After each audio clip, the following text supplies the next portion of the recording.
इंदसदवंदियाणं तिहुवणहिदमधुरविसदवकाणम् अन्तातीदगुणाणं नमो जिनाणं जिदभवाणं। कुंदकुंदाचार्य भगवान की जय। पंचास्तिका संग्रहामध्ये गाथा नंबर 8 है। सत्ता सौवपयथा सविस्सरुवाणन्तपज्जाया भंगुपादधुवत्ता सप्पडिवखा हवदी एका। सांगा अर्थ काय?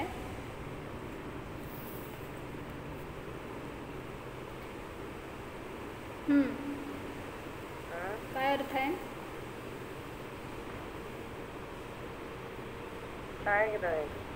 सत्ता म्हणजे अस्तित्व सर्व पदार्थामध्ये सर्व पदार्थामध्ये स्थित आहे। स्थ आलंय ना, पदार्थामध्ये स्थित आहे। सविस्सरुवा अनंत पर्यायमय आहे, अनंत पर्यायात्मक आहे। उत्पादवय ध्रुवाने सहित आहे, ध्रुवरूप आहे, सप्रतिपक्ष आहे आणि एक आहे। तर असं सत्तेची सगळी लक्षणं सांगितली। तर याच्यामध्ये एक चांगलं घेतलंय की सत्ता आणि सत्तावान मध्ये काय भेद आहे किंवा काय अभेद आहे हे सांगायला लागले। सत्ता आणि सत्तावान म्हणजे काय याच्यासाठी सांगतायत। काल घेतलं होतं ना आपण, सत्ता म्हणजे काय आणि सत्तावान म्हणजे काय। सत्तावान म्हणजे द्रव्य आणि सत्ता म्हणजे त्याचा अंश आहे। अंशी आणि अंश असं हे चालतंय भेद। सत्ता और सत्तावान में दो पदार्थ कुछ अलग अलग नहीं है। कशासाठी सांगावं लागलं हे? कारण अन्य मतवादींनी जसं की वैशेषिकादींनी मानलं की सत्ता वेगळी असते आणि द्रव्य वेगळं असतं, म्हणजे द्रव्य वेगळं आणि गुण वेगळे असतात असं त्यांचं म्हणणं आलं, पण असं तर नाही। ह्याच्यासाठी सांगतायत सत्ता और सत्तावान में दो पदार्थ कुछ अलग अलग नहीं है। जैसे मेरा अस्तित्व और मैं, दोन है का एक है? सोनी, मेरा अस्तित्व और मैं दो है कि एक है? एक है। तो यही बता रहे, हे सांगायला लागलेत की जैसे मेरा अस्तित्व और मैं दो न्यारी न्यारी चीज़ें नहीं है। यदि दो न्यारी न्यारी चीज़ें हो तो ये मेरी हो ही नहीं सकती। काय समजलं? सत्ता आणि अस्तित्व हे जर दोन वेगळे वेगळे असते तर त्यांचं एक अस्तित्व म्हणताच आलं नसतं, म्हणजे ते माझं आहे असं म्हणताच आलं नसतं तुम्हाला। सोनल व्हिडिओ ऑन ठेव। अरे मैं चेतन नहीं, कुठे गेलं? जैसे लोग कहते हैं यह मेरा पेन है, तर आडवी झाली आहेस तू सोनल। हाँ, यह मेरा पेन है, दोन आहेत का एक आहे? यह पेन मेरा है, पेन आणि मी दोन आहे का एक आहे? दोन वेगळे वेगळे झाले ना। तसं सत्ता आणि सत्तावान असे दोन आहेत का हे सांगायला लागले। ये दो यह मेरा पेन है, ये दो बातें विरुद्ध है। कैसे यह पेन मेरा है जबकि यह मैं और पेन, यह एक मैं एक और पेन एक, यह एक ही बात नहीं है। अरे मैं चेतन हूँ, पेन जड़ है, भिन्न भिन्न पदार्थ है। जब भिन्न भिन्न पदार्थ है तो फिर मेरा क्यों कह रहे हैं? वह भिन्न कलम मेरा हो ही नहीं सकता। जो मेरा है वह मुझसे अभिन्न है। काय सांगतो आपण त्यासाठी वाक्य? मेरा सो जावे नहीं, जावे सो मेरा नहीं। तसंच जे भिन्न आहे ते माझं नाही आणि जे माझं आहे ते भिन्न नाही। जो मुझ में अभिन्न नहीं है वह केवल कहने का और कल्पना का ही मेरा है। जे माझ्यापासून भिन्न आहे त्याला तुम्ही उपचाराने माझं म्हणताय, माझं तर ते असत नाही। तो सत्ता और सत्तावान में दोनों न्यारे नहीं हैं, किंतु भाव और भाववान का भेद किया जा रहा है। जैसे इंसानियत और इंसान में क्या दो अलग अलग चीज़ें सत है? एक ही चीज़ है, सिर्फ भाव और भाववान का इसमें एक भेद बताया गया है समझने के लिए। यह भाव और भाववान कथनचित एक स्वरूप है, इस कारण वह उत्पाद व द्रव्य रूप, वह विलक्षणात्मक सत्ता समस्त वस्तुओं में सदृशता का सूचक होने से एक है। समजलं? म्हणजे सत्ता आणि सत्तावानमध्ये भेद नाही आहे, प्रदेश भेद नाही आहे, फक्त कथन करायच्या अपेक्षेने तुम्ही भेद करून सांगाल। जसं जीव आणि ज्ञान एक आहे का दोन आहे? एक जण एक सांगायचं, एक जण दोन सांगायचं। म्हणजे कथनचित एक आहे, कथनचित दोन आहे असं म्हणायचं। काय म्हणजे सॅदवादीला कुठं कोण पकडायला नको आहे, तिथं अनेकांतामध्ये एक पण आहे आणि अनेक भिन्न पण आहे। कारण तुम्ही कथन करत असताना त्यात काय काय आहे जीवामध्ये असं सांगताना ज्ञान वेगळं करून सांगता, त्यामुळे ते कथनचित ज्ञान आत्मारूप आहे, कथनचित भिन्न आहे असं सांगितलं गेलं। तर आमची टीका कुठे चालली होती? 8व्या गाथेची टीका आहे। काय बघत होतो त्याच्यामध्ये आपण? सत्तेची सगळी विशेषणं दिली आहेत आणि त्या विशेषणांना हेतू देऊन सिद्ध केले। जसं की सत्ता कशी आहे, काल बघितलं होतं आपण, सर्व पदार्थ स्थित आहे का? काय हेतू दिला? सत्रूपाने जाणले जात असल्यामुळे सत्ता सर्व पदार्थामध्ये स्थित आहे, कारण सत अशा कथनाने, सत अशा प्रतीतीने ते उपलब्ध होत असल्यामुळे असं हेतू दिला। दुसरं काय सांगितलं होतं? सत्ता एक आहे का? सादृश्य सूचक असल्यामुळे। सत्ता एक आहे कारण सर्व वस्तूंमध्ये सादृश्यतेचं सूचक असल्यामुळे। तेवढं लिहायचं असलं तर तुमच्याकडे, काल आम्ही घेतलेलं तुम्ही नव्हता, तर त्याला प्रतिज्ञा आणि हेतुरूपाने असं करून सांगितलं। त्यामुळं प्रतिज्ञा सांगितली की सत्ता एक आहे आणि हेतू सांगितला की सगळ्या वस्तूंमध्ये सादृश्यतेचं सूचक असल्यामुळे। सोनल आमच्याकडे सगळ्यांनी डोक्यावर पदर घेऊन बसलेत। असं चांगलं वाटतं माहिती का? ते सगळी सांगायला पाहिजे खरं, पण माझ्यासमोर कोण नसता, तुम्ही सगळे अदृश्य असतात। पुढं सत्ता कशी आहे? आता कपाट उघडून दाखवू नको आम्हाला। सत्ता कशी आहे हो? उत्पादादी रूप आहे। उत्पाद वे द्रव्यात्मक आहे का? भाव भाववान एक रूप, एक स्वरूप असल्यामुळे। भाव आणि भाववान कथनचित एक रूप असल्यामुळे असं हे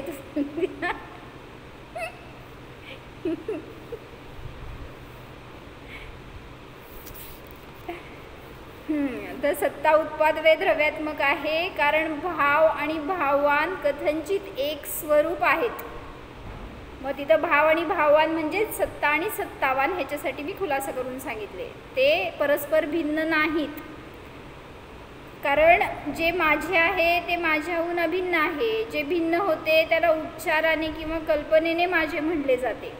उत्पादादी हे पर्याय म्हणजे भाव आहेत आणि सत्ता हे भाववान आहे, किंवा सत्ता हे भाव आहे आणि सत्तावान हे भाववान आहे, म्हणून ते दोघं कथनचित एकरूप आहेत। पुढं काय घेतलं होतं? सत्ता सविश्वरूप आहे का? सविश्वरूप आहे। समस्त वस्तू विस्ताराच्या त्रिलक्षण रूप स्वभावाच्या सहित असल्यामुळे त्रिलक्षण रूप स्वभावाने सहित असल्यामुळे। म्हणजे आता त्या दोन्हीमध्ये फरक काय आहे असं घेतलं होतं आम्ही जेव्हा लास्ट टाइम घेतलं ना, त्यावेळी सर्व पदार्थ स्थित म्हणजे काय आणि सविश्वरूप म्हणजे काय, दोन्हीमध्ये सेम वाटते ना तुम्हाला? काय सर्व पदार्थ स्थित म्हणा नाहीतर सविश्वरूप म्हणा, दोन्हीचा अर्थ एक वाटतो, पण एक नाही आहे त्याचा अर्थ। त्याच्यासाठी घेऊ खुलासा आलाय तिथं पुढं। पुढचं अनुमान वाक्य घेतलं, सत्ता अनंत पर्यायात्मक आहे का? द्रव्यामध्ये अनंत पर्यायाची व्यक्ती असल्यामुळे. द्रव्यामध्ये अनंत पर्यायांच्या व्यक्ती आहेत आणि ते त्रिलक्षणात्मक आहेत, म्हणून सत्ता अनंत पर्यायमय आहे. का लिहिलंय का सगळं सोनी? नाही लिहिलं ना? लिही की मग चालतंय की. पुढचं काय सांगितलं? सत्ता सप्रतिपक्ष आहे. वाचलं होतं का? हे नाही वाचलं अजून, वाचायचं आहे. सप्रतिपक्ष वाचायचं राहिलंय. वाचा. कुठं आहे? जरासं अर्धी टीका संपल्यावर आहे बघा. एवं भूतापि तान खलु निरंकुशा किंतु आवाज येईना रुपाली. एवं भूतापि सा न खलु निरंकुशाः किंतु सप्रतिपक्षाः. त्याला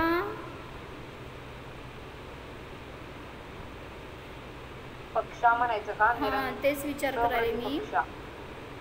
मग निरंकुशाः पण नाही करायचं, बहुतेक बघावं लागेल. एवं भूतापि सा म्हणजे आता ती सत्ता स्त्रीलिंगी असल्यामुळे त्याला स्त्रीलिंगी केलंय सगळं. एवं भूतापि सा न खलु निरंकुशा किंतु सप्रतिपक्षा. मग काय सांगायचंय? असं असताना सुद्धा काय, हे सगळं वरचं जे वर्णन केलं तसं असताना सुद्धा ती सत्ता खरोखर निरंकुश नाही, परंतु सप्रतिपक्ष आहे. निरंकुश नाही म्हणजे खाली लिहिलं आहे, टीप आहे. अंकुशरहित, प्रतिपक्षविरहित नाही. सामान्य सत्ता हीच सर्वथा सत्ता नाही, विशेष सत्ता हा तिचा प्रतिपक्ष आहे. ह्याच्यासाठी सांगतायत की निरंकुश म्हणजे सर्वथा नाही आहे, ती सत्ता सर्वथा प्रतिपक्षाने सहित आहे. म्हणजे प्रतिपक्ष म्हणजे आता त्याच्या विरोधी सांगणार आहेत ते काय काय आहे ते. म्हणजे ॲक्च्युली आता जी काही विशेषणं झाली ना आपली, त्या सगळ्याला विरोधी करून सांगणार आता. जसं की सत्ता एक आहे म्हणलं तर सत्ता अनेक आहे हा प्रतिपक्ष झाला. सविश्वरूप आहे म्हणलं तर एक रूप आहे हा प्रतिपक्ष झाला.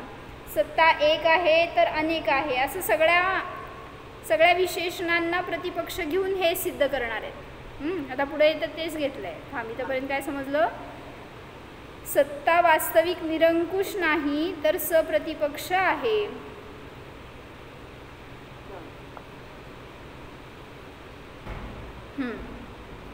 मग हे सगळं वर्णन केलं. हे सगळं महासत्तेच्या अपेक्षेने वर्णन झालं. महासत्ता म्हणजे काय सांगितलं होतं?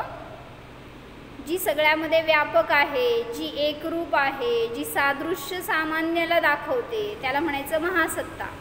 आणि आता प्रतिपक्ष सांगणार ती अवांतर सत्ता सांगणार. तर ते कशी आहे हे सांगायला लागलं. प्रतिपक्ष ही वाचोनी. प्रतिपक्ष ही असत्ता.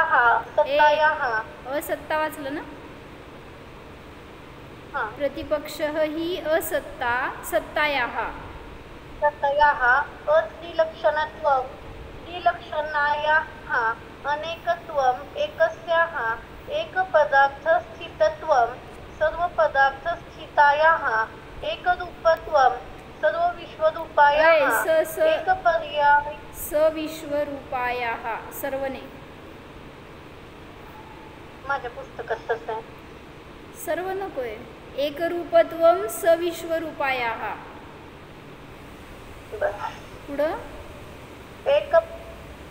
एकपर्यायत्वं अनंतपर्यायाः इति.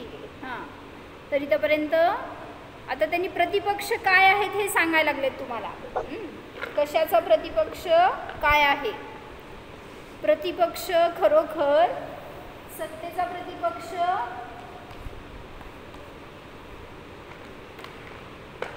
असत्ता. त्रिलक्षणात्मकचं प्रतिपक्ष अत्रिलक्षणात्मक. अनेकत्वचं एकत्व हे प्रतिपक्ष आहे. दिसतंय ना बोर्डवरचं. एक पदार्थ स्थितत्व त्याचं प्रतिपक्ष एक लक्ष काय घेतलं काय? काय? तीन लक्ष काय घेतलं? अत्रिलक्षणात्मक. म्हणजे 3 लक्षण केले हे एका अपेक्षेने, दुसऱ्या अपेक्षेने जे त्याच्यामध्ये 3 लक्षण नाही आहेत एक रूप आहे असं म्हणायचं. अत्रिलक्षणात्मक हे त्याचं प्रतिपक्ष. एक पदार्थ स्थितत्वला एक लक्षण घेतलं चालत नाही का? नाही, एक लक्षण कारण एक पुढं घेतलंय ना, एकला अनेकत्व घेतलंय. एक पदार्थ स्थितत्वाचं अनेक पदार्थ स्थितत्व हे प्रतिपक्ष झालं. आणि एक रूपत्वला सविश्वरूपत्व हे प्रतिपक्ष.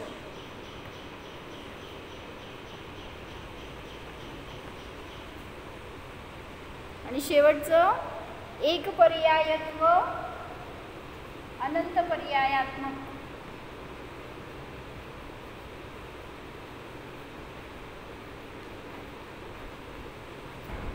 एक पर्यायत्वाचं प्रतिपक्ष अनंत पर्याय आहे. खालचं दिसत नाही हो, वर घ्या ना. एक पर्यायत्वाचं अनंत पर्यायत्व समजतं की असं.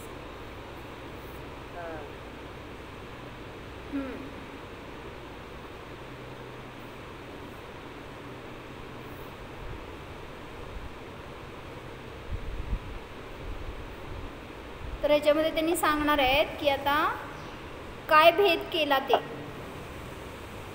किंवा मी आता सांगू का पहिल्यांदा तेच सांगा. आधी वाचून घेऊन मग सांगा. हां, हे जरासं वाचू. म्हणजे महासत्ता आणि अवांतर सत्तामध्ये त्यांनी आता इथं पण महासत्ताचं अवांतर सत्ता असं पण प्रतिपक्ष होतो हे पण सांगणार. फक्त ही विशेषणं एवढी घेतली आहेत गाथे म्हणून त्याचा प्रतिपक्ष घेऊन सांगितलं आहे असा. आता महासत्ताचं अवांतर सत्ता पण प्रतिपक्ष आहे किंवा आता त्याचं ते भेद आहे किंवा अंश आहे असं करून सांगणार पुढं. जी सत्ता आहे ती त्याचं प्रतिपक्ष असत्ता केलं होतं. तर सत्तेचे 2 भेद कुठले ह्याच्यासाठी पुढं सांगायला लागले. वाचा. विविधाही सत्ता महासत्ता अवांतर सत्ता च. सांगा अर्थ. खरोखर हे सत्ता 2 प्रकारची आहे, महासत्ता आणि अवांतर सत्ता. बरोबर.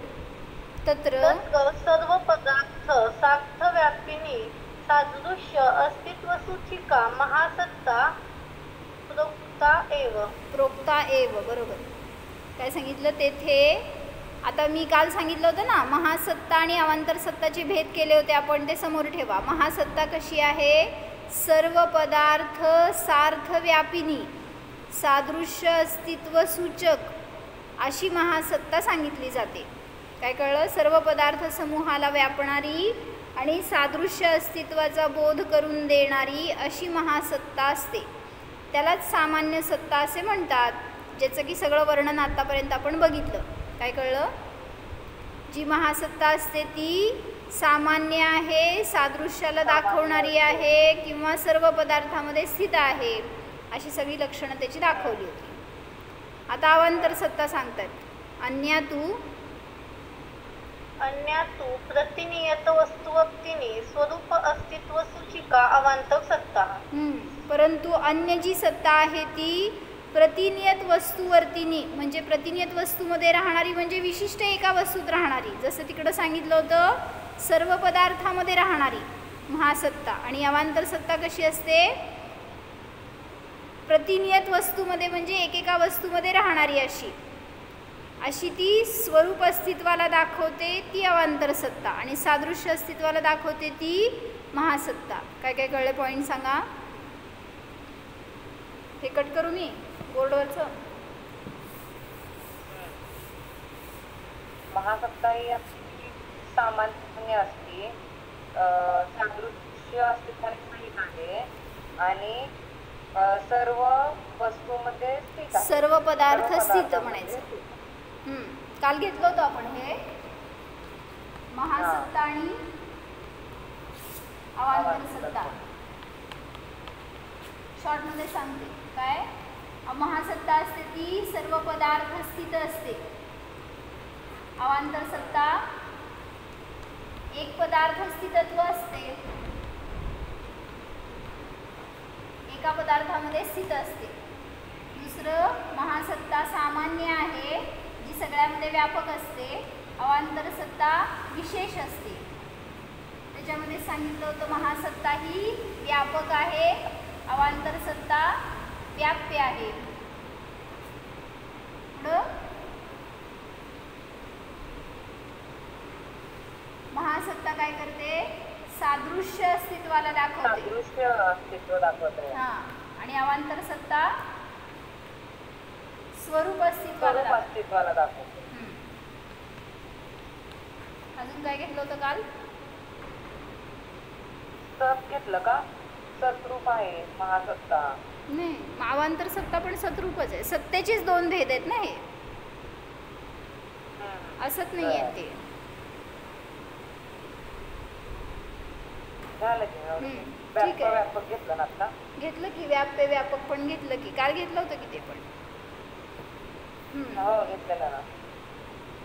सत घेतलं तर असं घेतलं महासत्ता म्हणजे सत आहे, तर हे महासत झालं. आणि ह्याच्यातला एक अंश म्हटलं तर जीव सत अजीव सत असं एखादं तुम्ही त्यातनं काढून घेतलं तर ते अवांतर सत झालं. काय कळलं.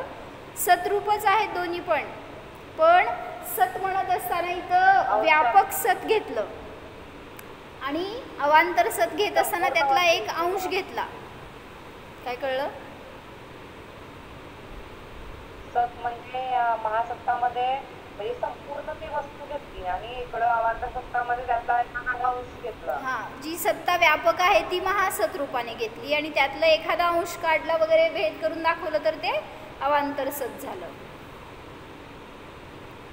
आणि इकडं काय घेतलं होतं हे झालं की सर्व पदार्थ स्थित आहे, हे विशिष्ट पदार्थामध्ये किंवा एका पदार्थामध्ये स्थित आहे. अजून ठेवलेलं आपण जीव घेतले तर जीव महासत्ता घेतलं तर मनुष्य ते महासत्ता आणि अवांतर सत्ताचा भेद करत जायचं तर समजते. येणार आहे पुढे ते घेऊ आपण.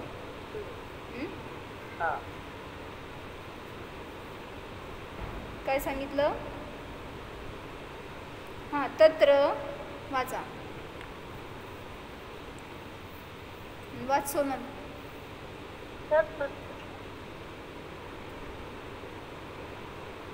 वाचा कोणतर वाचा चला. तत्र महासत्ता अवांतर सत्ता रूपेण असत्ता अवांतर सत्ता. हा कसं वाचायचं सोनी. थांब मी वाचते तुला कसा अर्थ कळतंय बघ. तत्र आता आपलं काय चालू होतं प्रकरण. प्रतिपक्ष सांगायला लागलेत ना, तर आता त्यांना सांगायचं आहे की महासत्ता आणि अवांतर सत्ता हे दोघं एकमेकांचे प्रतिपक्ष आहेत. त्याच्यासाठी सांगितलं तत्र महासत्ता अवांतर सत्ता रूपेण असत्ता अवांतर सत्ताच महासत्ता रूपेण असत्ता इति असत्ता सत्तायाः. समजलं. सांगा अर्थ काय. तेथे महासत्ता अवांतर सत्ता रूपाने असत्ता आहे आणि अवांतर सत्ता महासत्ता रूपाने असत्ता आहे. अशा रीतीने सत्ता आणि असत्ता हे दोघं एकमेकांचे प्रतिपक्ष आहेत असं घेतलं ना मगाशी आपण. मग त्यात सत्ता म्हणजे काय घ्यायचं आणि असत्ता म्हणजे काय घ्यायचं ह्याच्यासाठी हा खुलासा केलाय. काय म्हणले. सत्ता म्हणजे महासत्ता घेतली तर अवांतर सत्ता असत्ता झाली आणि अवांतर सत्ता घेतली तर महासत्ता असत्ता झाली.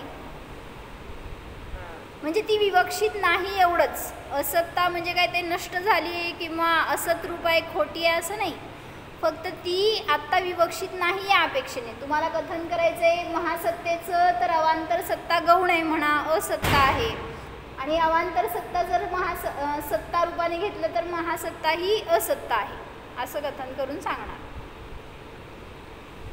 मग वरती आपण केलं ना वरच्या दोन वाक्याच्या वर काय एक पदार्थ स्थितत्वम सर्व पदार्थ स्थितायाः म्हणजे काय सांगायचं त्यांना? एक पदार्थ स्थितत्व हे सर्व पदार्थ स्थितचं प्रतिपक्ष आहे. एक रूपत्व हे सविश्वरूपाचं प्रतिपक्ष आहे. एक पर्यायत्व अनंत पर्यायाचं प्रतिपक्ष आहे.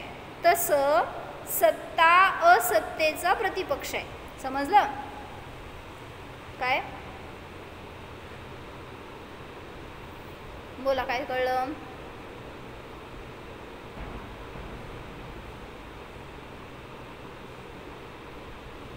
सत्ता आणि महासत्ता आणि अवांतर सत्ता दोन्ही सत्ताच आहेत, पण सत्ता आणि असत्ता हा प्रतिपक्ष कसा सांगितला तर जिथं अवांतर सत्ता तिथं महासत्ता विभक्त नसते आणि जिथं महासत्ताचं सांगणार तेव्हा अवांतर सत्ता नसते. ती असत्ता झाली. एकमेकांच्या सत्ता एक सत्ता असते, दुसरी असत्ता असते. बरोबर. वाचा. येन स्वरूपेण उत्पादः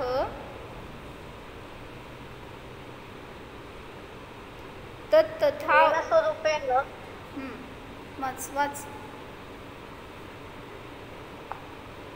येन स्वरूपेण उत्पादः तथा उत्पाद एकलक्षणम् एव येन स्वरूपेण. कसं वाच सोनी?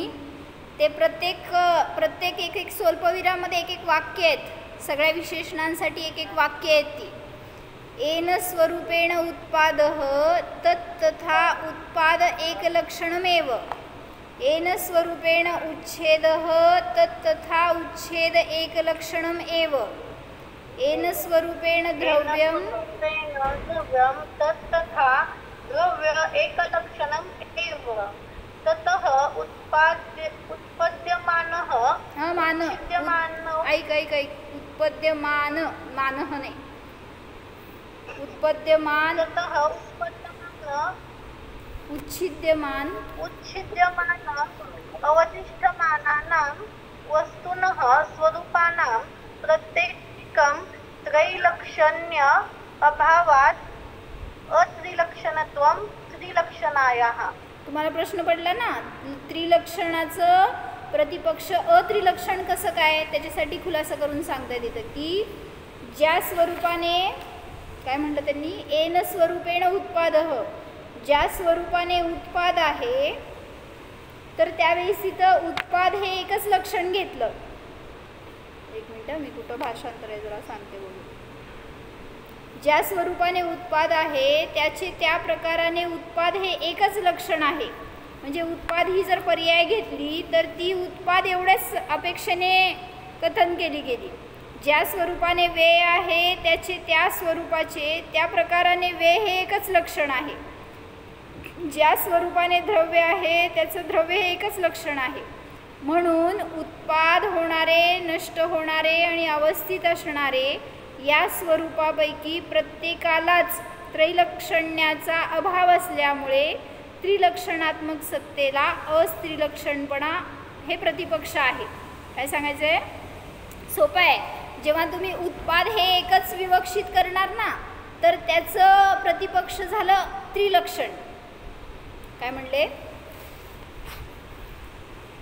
एकाच उत्पाद घेतलं तर ते त्रिलक्षण झालं ना. कुठे गेली रुपाली तू? हां, सोनाला झोप यायला लागली. लवकर कर. म्हणजे त्रिलक्षण हे जर आपण पक्ष घेतला तर त्याचं प्रतिपक्ष काय आहे? त्यातलं एकच पॉइंट घ्या, उत्पाद. ते झालं प्रतिपक्ष. परत जर त्रिलक्षण हे पक्ष घेतलं तर वे हे त्याचं प्रतिपक्ष. परत त्रिलक्षण पक्ष घेतलं तर द्रव्य हे त्याचं प्रतिपक्ष. अशा रीतीने दोन्हीला प्रतिपक्ष करून सांगायला लागलेत. नाही तसं नव्हे. अत्रिलक्षणात्मक असं म्हटलं ना त्यांनी जे, तर त्याचा खुलासा करायलेत. अत्रिलक्षण म्हणजे काय? एक एक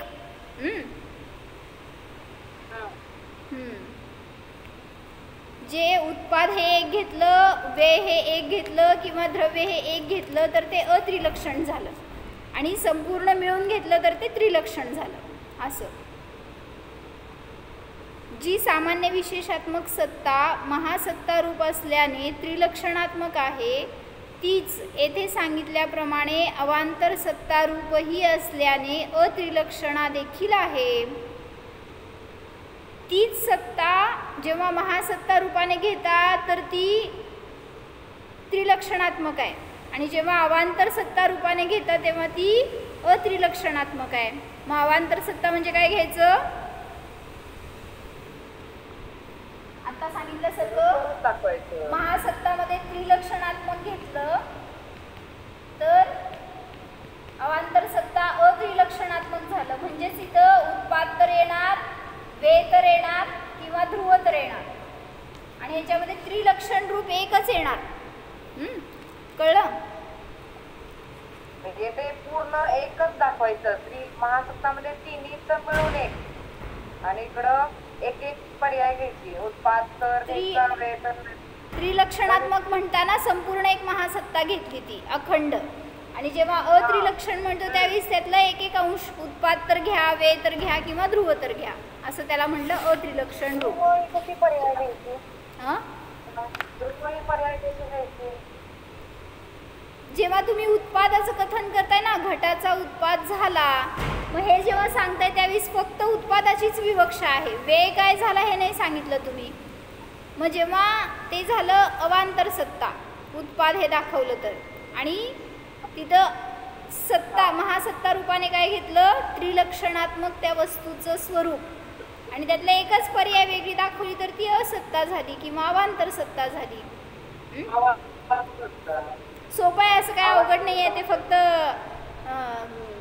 इतकं लेंदी वाक्य केलेत ना, त्यामुळे तुम्हाला तसं अवघड वाटायला, पण त्यात सोपं आहे, काय अवघड नाही आहे. म्हणून उत्पाद्यमान, उच्छिद्यमान आणि अवतिष्ठमान अशा वस्तूच्या स्वरूपाचं प्रत्येकी त्रैलक्षण्याचा अभाव असल्यामुळे जेव्हा एक एक घेतो त्यावेळेस त्या वस्तूमध्ये त्रिलक्षणाचा अभाव आहे असं म्हणलं जाणार. कारण तुम्ही एकच कथन करण्यासाठी सांगताय, एकाचंच वर्णन करताय, त्यावेळेस त्या त्रिलक्षणात्मकाचा अभाव आहे म्हणून ती अत्रिलक्षण रूप आहे सत्ता, असं घेतलं. समजले का? काय प्रश्न आहे? समजलं का सोनी? समजलं ना? प्रश्न विचारू का? राहू दे. म्हणजे महासत्तामध्ये अखंड वस्तू घ्यायची आणि इकडं पर्याय घ्यायची असं म्हण चालतंय. बरोबर आहे, त्यातले एक एक अंश म्हण असं. म्हणूनच म्हणलं ना, व्यापक आहे ती महासत्ता आहे आणि व्याप्य आहे ते अवांतर सत्ता आहे, म्हणून त्रिलक्षण रूप घेतलं तर ती व्यापक महासत्ता झाली. आणि त्यातले व्याप्य म्हणजे उत्पाद एकच घेतला, वे एकच घेतला, द्रव्य एकच घेतला तर ते व्याप्य झालं, ती अवांतर सत्ता. पुढं एकस्य वस्तुनः स्वरूप सत्ता न अन्यस्य वस्तुनः स्वरूप सत्ता भवति इति अनेकत्वम एकस्यः. आता प्रतिपक्ष सांगायला लागलेत ना, अजून कोण कोणाचं प्रतिपक्ष आहे हेच चाललंय सगळं प्रकरण. तर जी स्वरूप सत्ता आहे, एका वस्तूची स्वरूप सत्ता अन्य वस्तूची स्वरूप सत्ता नाही, म्हणून अनेकत्वाचं एकत्व हे प्रतिपक्ष आहे, किंवा अनेक रूप सत्ता ही एकरूप सत्तेचा प्रतिपक्ष आहे असं सांगतायत. एका वस्तूची स्वरूप सत्ता ती अन्य वस्तूची स्वरूप सत्ता नाही, म्हणून महासत्ता स्वरूपाने एक असणाऱ्या सत्तेला अनेकपणा आहे. म्हणजे जी सामान्य विशेषात्मक सत्ता ती महासत्ता आहे ती एक आहे, आणि तीच अवांतर सत्ता रूपाने अनेक आहे असं खुलासा करून सांगितलं. काय समजलं? एका वस्तूची स्वरूप सत्ता म्हणजे स्वरूप अस्तित्व, ज्या त्या वस्तूचं स्वरूप अस्तित्व आहे ते अन्य स्वरूप रूप नाही आहे, अन्य वस्तुरूप नाही आहे. म्हणून एका वस्तूचं स्वरूप अस्तित्व अन्य वस्तूचं स्वरूप अस्तित्व नाही, म्हणजेच सत्ता कशी झाली हो? एक झाली का अनेक झाली? अनेक झाली ना. एकाची सत्ता दुसऱ्याची नाही म्हणजे त्याची दुसरी आहे ना. मग प्रत्येकाची अशी भिन्न भिन्न सत्ता सांगत असताना ती अवांतर सत्ता झाली, आणि सगळ्याची मिळून एकच सत्ता असते म्हणत असताना ती महासत्ता झाली. म्हणून स्वरूप सत्ता दाखवतं ते अवांतर सत्ता, आणि सादृश्य सत्ता दाखवतं ते महासत्ता. म्हणून अनेकाचं एक हे प्रतिपक्ष आहे. समजून काय फायदा आपल्याला?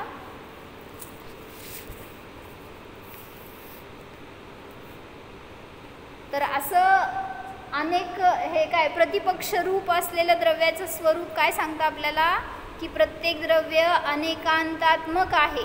मग प्रत्येक द्रव्यामध्ये असे अनंत धर्म आहेत की जे परस्पर विरोधी असताना सुद्धा स्थित आहेत. ते परस्पराचा घात न करता राहतात.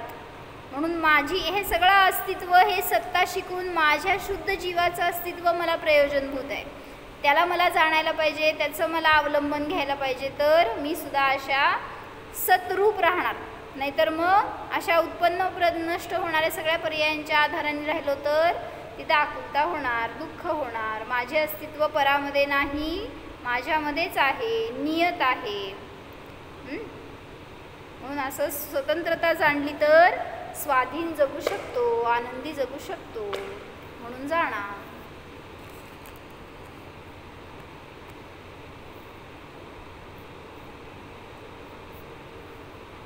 हो. सत्स्वरूपोऽहं चित्स्वरूपोऽहम् अनन्तधर्मात्मकस्वरूपोऽहम् ज्ञाताद्रष्टास्वरूपोऽहम्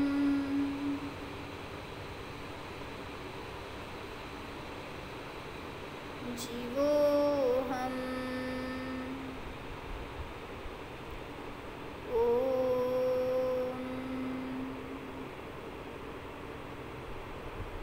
विसर्जन.